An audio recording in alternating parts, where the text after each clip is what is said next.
أعوذ بالله من الشيطان الرجيم بسم الله الرحمن الرحيم نحمده ونصلي على رسوله الكريم Assalamu alaikum wa rahmatullahi wa barakatuh.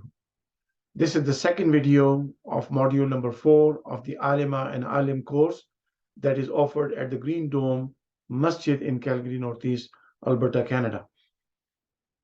As in the previous video, it was an introductory video, and then we also discussed, what this course is all about. So in this course, we are discussing in module 4 the issues of wrong translation and wrong interpretation. What is the right translation and what is the correct understanding of the various verses of the Holy Quran? And that is the topic. So let me share with you the screen that I shared with you last time, and inshallah we'll continue in this module.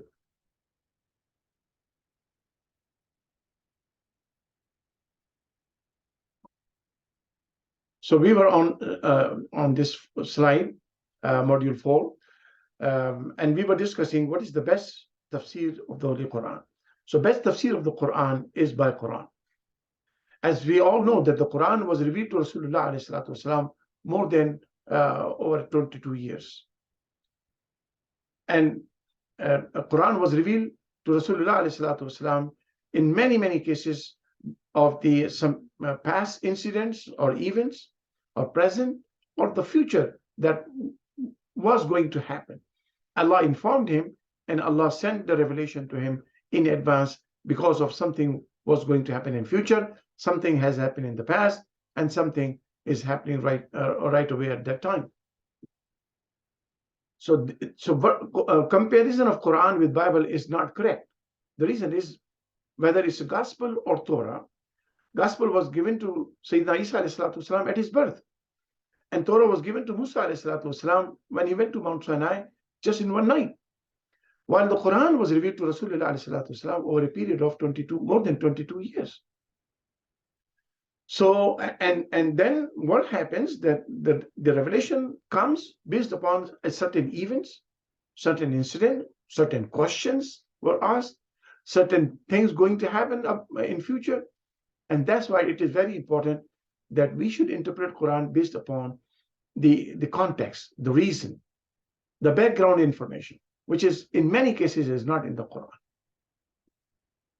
And since Quran was revealed to Nabi sallallahu alaihi wasallam over a period of more than 22 years, and the guidance, the ahkamat, the rules, the laws also did change or modified or evolved because of the situation at that time. For example, alcohol was not prohibited in the beginning. Alcohol became prohibited in Medina. And the prohibition also came into 2 steps. So initially Muslims used to drink alcohol. Then in Medina, it was forbidden at the time of prayers.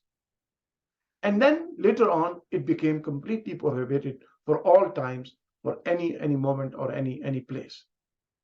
It's now completely, at any time it is haram, it is forbidden. Similarly, riba was made haram towards the very end of the life of Nabi alayhi salatu wasalam in Madinatul Munawwara. It's one of the last command or guidance of Allah subhanahu wa ta'ala, or laws of Allah subhanahu wa ta'ala that was revealed to Nabi sallallahu alayhi wasallam. And there are many other things as well.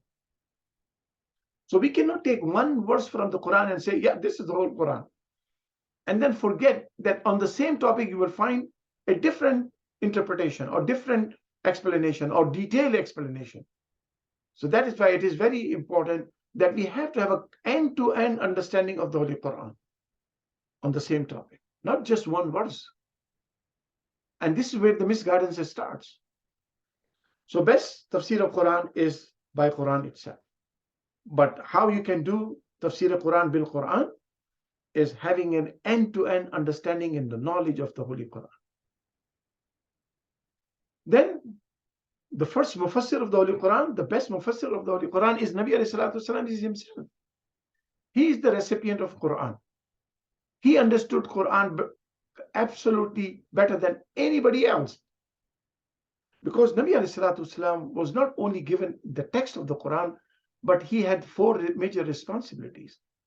Yatlu alayhim ayatihi, وَيُعَلِّمُهُمُ الْكِتَابَ وَالْحِكْمَةَ وَيُزَكِّيهِمْ. Nabi alayhi salatu wasalam was given the text of the Quran so he can recite. Then he was commanded by Allah subhanahu wa ta'ala that after you receive the text of the Quran, then you have to explain, you have to teach, you have to guide them, you have to give the details. That's what the hadith is all about, the sunnah is all about. And then hikmah.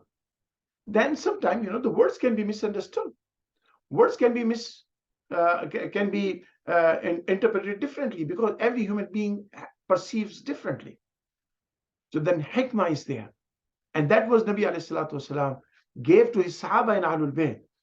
And through Sahaba and Ahlul Bayt, it was transferred to generation of scholars of Islam. So hikmah is very important. And then yuzakkihim. Then the purification that you have no doubt and no confusion in interpreting the words of Quran, in understanding the guidance of Rasulullah sallallahu alaihi wasallam, is understanding the guidance of Sahaba and Ahlul Bayt. My dear brothers and sisters, the best tafsir of Quran is by Quran. Then the tafsir that our hadith and the sunnah of Nabi alayhi salatu wasalam is the best tafsir. We cannot ignore the guidance of Rasulullah sallallahu alaihi wasallam. And somebody comes up today and say, I know what Allah is trying to say.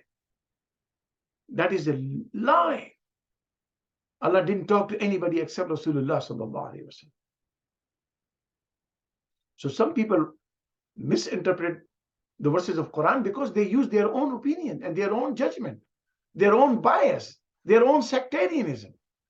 And that divides us. Then who are the best mufassirin after Nabi sallallahu alaihi wasallam? Are the Sahaba and Ahlul Bayt of Rasulullah sallallahu alaihi wasallam. Because they directly learn from Nabi sallallahu alaihi wasallam. And Nabi alayhi salatu wasalam conveyed them not only the text of the Quran, not only the explanation, the hadith and the sunnah, but Allah subhanahu wa ta'ala's messenger blessed him with the hikmah and purified them. So they are the best mufassirin.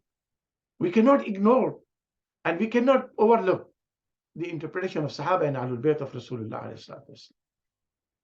And then throughout 14, 15 centuries of Islam, there is unanimous or overwhelming majority of scholars understanding of the Holy Quran, verses of the Quran, and the Sunnah of Nabi alayhi salatu wasalam and hadith of Rasulullah sallallahu alayhi wasallam. We cannot ignore ijma. And if somebody comes up today and finds a new way or new opinion, that person is misguided himself and he's going to misguide others. We have to walk on the path of the Sahaba and Ahlul Bayt of Rasulullah alayhi salatu wasalam. And the ijma of the scholars of this ummah that has been for the last 14, 15 centuries. I know over the last 2 centuries or 1.5 centuries, people have started deviating from the ijma of the ummah, scholars of the ummah of Rasulullah sallallahu alaihi wasallam, and that has caused these all different sects that is evolved over the last 1.5 or 2 centuries. Inshallah, in the next module we will continue, and I will give you the examples of those verses that wrongly translated or wrongly misinterpreted. And that's what, inshallah, this course is all about.